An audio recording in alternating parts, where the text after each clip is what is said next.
This week on the Backtable podcast. Plan on going to SIR in LA this upcoming year? Yeah, for sure. I already applied a couple of papers. Oh, that's great. Welcome to the Backtable podcast. This week we are with Abdulaziz, who is located in Riyadh, Saudi Arabia. First thing I want to know, man, is how did you? What was your first exposure to interventional radiology in medical training, and kind of a little bit of background about yourself? Okay, thank you. It's actually my pleasure to be with you, and I am a big fan of podcasts. I finished my medical school in King Saud University, the biggest in Saudi Arabia, as well one of the biggest in the region. Then I got 4 years radiology residency and a Saudi board, as well as I got the European Diploma of Radiology. Now I'm working almost 2 years as assistant consultant, pre-scholar in interventional radiology department in National Guard Health Affairs, which is cover 2 hospitals, King Abdulaziz Medical City and King Abdullah Specialized Children's Hospital. Capacity of 1,700 bed.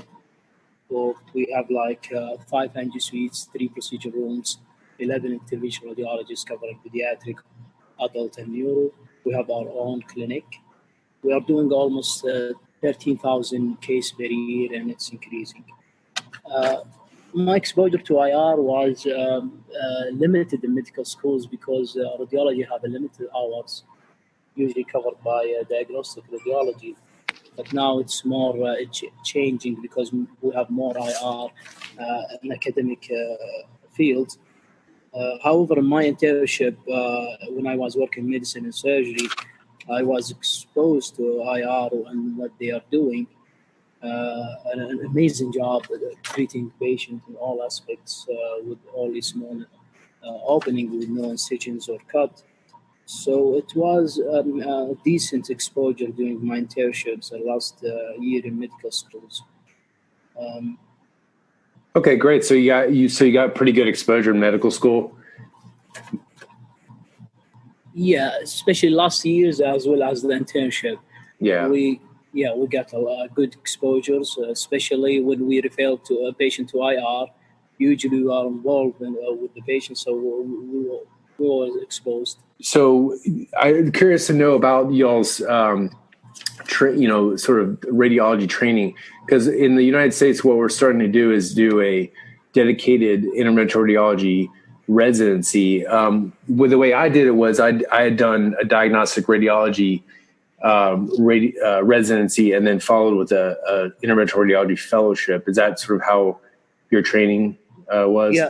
Yeah, I think it's the same. We did diagnostic radiology, then fellowship in interventional radiology. And how long is the fellowship over there? We actually, in Saudi Arabia, the fellowship is 2 years. 2 years, okay. Yes. Is there any sort of surgery rotations, or is that just dedicated interventional radiology? No, it's all interventional radiology. Oh, wow. But in different centers, because we have a joint program, different centers, Riyadh and Jeddah, so 2 cities, and you go and circulate in these centers. So in total, is it 5 years of? So what we do is we do an intern year and then 4 years diagnostic and then 1 year of IR. So is it about the same total of? Yeah, we do internship, then 4 years radiology residency, then the fellowship, which is 2 years. Oh wow! Okay, so it's an extra year. And then how many? So you may have said this. How many IR training programs are there in Saudi Arabia? It's are there a lot. Okay. We have. Actually, we have a good number of centers that training residents and fellows in IR. That's all in one fellowship, which is organized by Saudi Commission of Health of 2 years. Okay. So all of the fellows will be rotating in multiple centers. Other centers have 3 or 2 fellows, depending on the capacity, but it's all one program. Okay. Do most interventional radiologists in Saudi Arabia go into private practice or academics, or is it a good mix? Yeah, actually, most of IR in the governmental hospital, either military, non-military, or universities. Okay. But we have multiple private hospitals who have full-time or IR. So, in your practice, just describe a little bit about the procedure mix. Are you doing a lot of peripheral arterial disease work, interventional oncology? I noticed on your Twitter account that you seem to have a wide array, including pediatric cases. It's in our institution we are lucky, and even in Saudi Arabia, because I are doing everything. So we do from simple fine needle aspiration to complex tips and vascular cases. So we do it all: oncology, UFE, peripheral vascular disease, PAE, urology, all of the aspects of procedure are done by IR. In our institution, we do it all. We have because it's big centers and it's transplant, trauma, and cardiac center as well as oncology. And we have the big pediatric hospital. So we are covering all procedures, doing it almost all procedures in IR. You see it. And so, do you have rotations? Like, do you serve let's say a week or a month at a pediatric hospital, or is it just kind of day to day? No, actually, we have rotation days. Like, for example, 3 days in adult, 2 days in pediatrics. I see. So it's depend on how many procedures there and how many attending is there. Okay, that's interesting. And then, are you still doing a fair amount of diagnostic radiology? We do only the related to vascular diseases, like CTA. Okay. So you don't have obligations to read like MRI of the shoulder or, even plain X-rays if you don't, that's not part of your practice. No. It's not. You can do it in private, but in our institution, all about IR. Yeah. Okay. And just curious to know, are there turf wars with like vascular surgery and interventional cardiology? Do you have anything like that? Actually, we don't have it because we have a good number of IR and all the procedures done by IR. So we didn't need any turf with any other specialty. But we do collaborate with them in big vascular and complex cases. Sometimes we do it together in OR. Otherwise, it's all done by IR and they refer the cases to us. How easy is it to get your hands on sort of like the latest IR devices? For example, like the Surefire catheter or the Ninja catheter that have just come out. Are you guys able to get that kind of stuff pretty easily? Yeah, I think we can get it easily, especially we are using USA FDA approved as well as CE-mark in Europe. So we have the opportunity to work with different materials and different instruments for different regions. And we have our Saudi FDA, with all instruments should be licensed by the Saudi FDA. So it's very easy, and the companies actually are very helpful to bring this stuff to Saudi Arabia. So it's very easy. I think the Ninja catheter, I requested myself, and within 1 week they bought it. Yes. Oh wow! And so do you guys have like a rep there that will help walk you through it and give you some information about it and that sort of thing? Yeah, all the companies, when we ask for stuff, they come with it and they teach us. Sometimes we do a workshop, live cases with them. Okay. And just curious to know, do you guys have like budget concerns or cost concerns? I mean, is there much oversight with that sort of thing? If you were, say, using too many Ninja catheters, does your hospital try and keep an eye on that stuff, or do you have kind of free reign of devices to use? Actually, we have great support because it's a governmental hospital, and our CEO is very supportive. With the IR actually helping a lot of patients with the big hospital like our institution. So they give us a good budget for it. So we have anything we need to use, they are usually accepting that. Okay.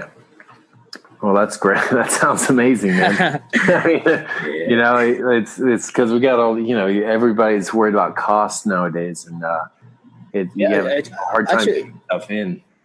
Yeah, it will be different if you are practicing in a private practice, but when you are a government, a big hospital, Yeah. they usually give you these stuffs because you are treating a lot of patients. Right. Yeah, you have high volume. Yeah, so it kind of makes up for it. And then referrals. Do you guys find yourselves having to try and build anything, or the referrals basically just come because you're there and you've been there for a long time and everybody knows what you guys do? Actually, it's both because we worked hard to get good practice in our institution. So referrals still come, but in the same time, we have our own clinic, and we can recruit patients, as well as now it's well known in Saudi Arabia the rule of IR in all different societies. So we are helping them and working as one team to give the patient the best care. So usually we don't have any problem getting patients and cases. Yeah, and I was curious to know about your clinic. How many days a week do you guys have clinic, and sort of is it just a half day, or do you spend a whole day in clinic? And also, what kind of patients are you seeing in clinic? Actually, we have a 1 day, full day clinic, and we are seeing all the patients that need follow-up or pre-evaluation. For example, venous diseases, even peripheral vascular disease, UFE. Those patients, we see them in the clinic before, and we request some tests. Then we see them after the procedure for a follow-up. And I saw that you've been posting some interventional oncology cases, specifically HCC. I was just curious to know about how common, cirrhosis is in Saudi Arabia, and sort of maybe in your IO practice, what are the more common, malignancies that you're seeing and treating? HCC is the most. HCC actually, it's almost endemic in our area. Yeah. Because of hepatitis C. Hepatitis C. Yes, mostly you are treating HCC. We use all aspects: ablations, chemotherapy, and radioembolization also. So we also treat metastatic colon cancers. We treat sometimes neuroendocrine tumors, and we also treat and manage lung cancers and metastases sometimes with the radiation oncologists. And like one team, we have like a special board for lung cancers and metastases that we do like sometimes markers, sometimes ablations. Okay, so you're doing pulmonary ablations for lung cancer. We just had Stephen Hunt from Penn talking about that a couple weeks ago, and it's a great podcast, really informative, and it's not something that a lot of people are doing outside of academic centers here in the United States. So I found it actually. We didn't do that where I trained, and so I found the podcast really informative. Which IR conferences do you go to? Have you been to SIR, or do you go to CERSI? Or I know there's a Middle Eastern one called Meet.io. Actually, we go to all. I went to SIR last year in DC. Oh, you did? It was amazing. Yeah, it was amazing. Really event. I love it. And we go to CERSI. We are involved in all, even hand workshops, sometimes small workshops. We precipitate in both SIR and CERSI. About Middle East, actually, we have more than Meet.IR in Egypt. We are proud that we have our own Saudi Interventional Radiology Society. We meet every year with great meeting, great expo, international speakers, and local expertise, up-to-date subjects. Last year, we had, for example, from USA, Dr. Riyad Salim. And also we have the Pan-Arabic Interventional Radiology. We meet every day in Dubai. It's a bigger meeting for all Arab countries as well as Asian countries. Okay. Are you planning on going to SIR in LA this upcoming year? Yeah, for sure. I already applied a couple of papers. Oh, that's great. All right. Well, I'll be there too. And so, the Backtable team will be there. So it'll be great to sit down and grab a coffee or something. Sure. It will be amazing to meet you guys in person. It is. interesting to hear where, what your practice is like. It sounds ideal, for an IR who wants a broad spectrum and to be able to practice with freedom to kind of with no real restrictions. It sounds like. Yeah, actually, we have a board in our institution, but when you're treating a lot of patients and a great number, and it's increasing every year, they a little bit become easy, and they will become helpful to get you new materials and a good number of materials, because we are treating, as you said, and I'm posting a lot of cases from different aspects. So. At the beginning was a little bit, when our institution, our unit started, a little bit difficult. But now, when it's established, it's becoming easy to get it. Yeah. Well, so kind of also a little bit off topic here. I did want to get your feedback on Backtable, because what we're trying to do with Backtable is we are trying to basically creating a space where we can talk about devices, we can talk about cases, all that stuff in one app. My question is sort of feedback on how you think that would be helpful in Saudi Arabia.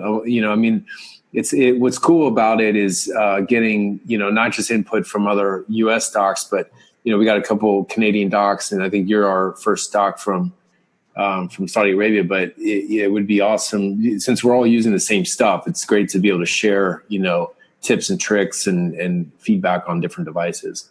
Actually, I'll tell you honestly, I love it. When I saw it and you sent it to me, I think it's a great idea, great efforts. It's excellent for us, because, as you said, we need the private communication as well as away from the company rep to discuss the materials. And I was there in the app a couple of times, and I like the reviews. I like the people that are precipitating, give us a tip and tricks about the materials. I think this is a great idea. I think all IR should be involved and should launch through SIR, for example, to let them know about it. Because for me, I already learned a couple of things from it. Yeah, no, the more we get on there, the better. And what I envision is someday, in the near future, is it becomes a virtual angio club where we're all sharing cases, similar to how we're doing right now on Twitter, but it's a little bit safer, a little bit more protected. And also everything is tagged. So like every device is tagged. So let's say you post a case about the argon filter, which I saw you did the other day, that will automatically get categorized under argon filter, so that if somebody wanted to go see some examples of an argon filter being placed, whether it be bad or good, they just go to the argon filter and they're all listed under there. So it's just kind of how we're tagging each other on these cases. In Backtable, you actually be able to tag people and the devices. Yeah, it's good. Yeah, it's a cool idea. Yeah, nice. Because I have a couple of great instruments. Once it was the captures. I think you saw it on Twitter. Yeah. The one that Sabine used the wall stent as a creative idea. It's amazing. So sometimes maybe it will give you more information about some materials that we have from Europe. Maybe it will be helpful for you in the future. Yeah. I don't know if you can get it or not, but some of the materials are cool. You can use it for some situations. Yeah, no, I would love to add that on there, and then, you can leave input on it, and then who knows, maybe a year from now, it will be FDA approved, and then we already have reviews on it. You know what I mean? Yeah.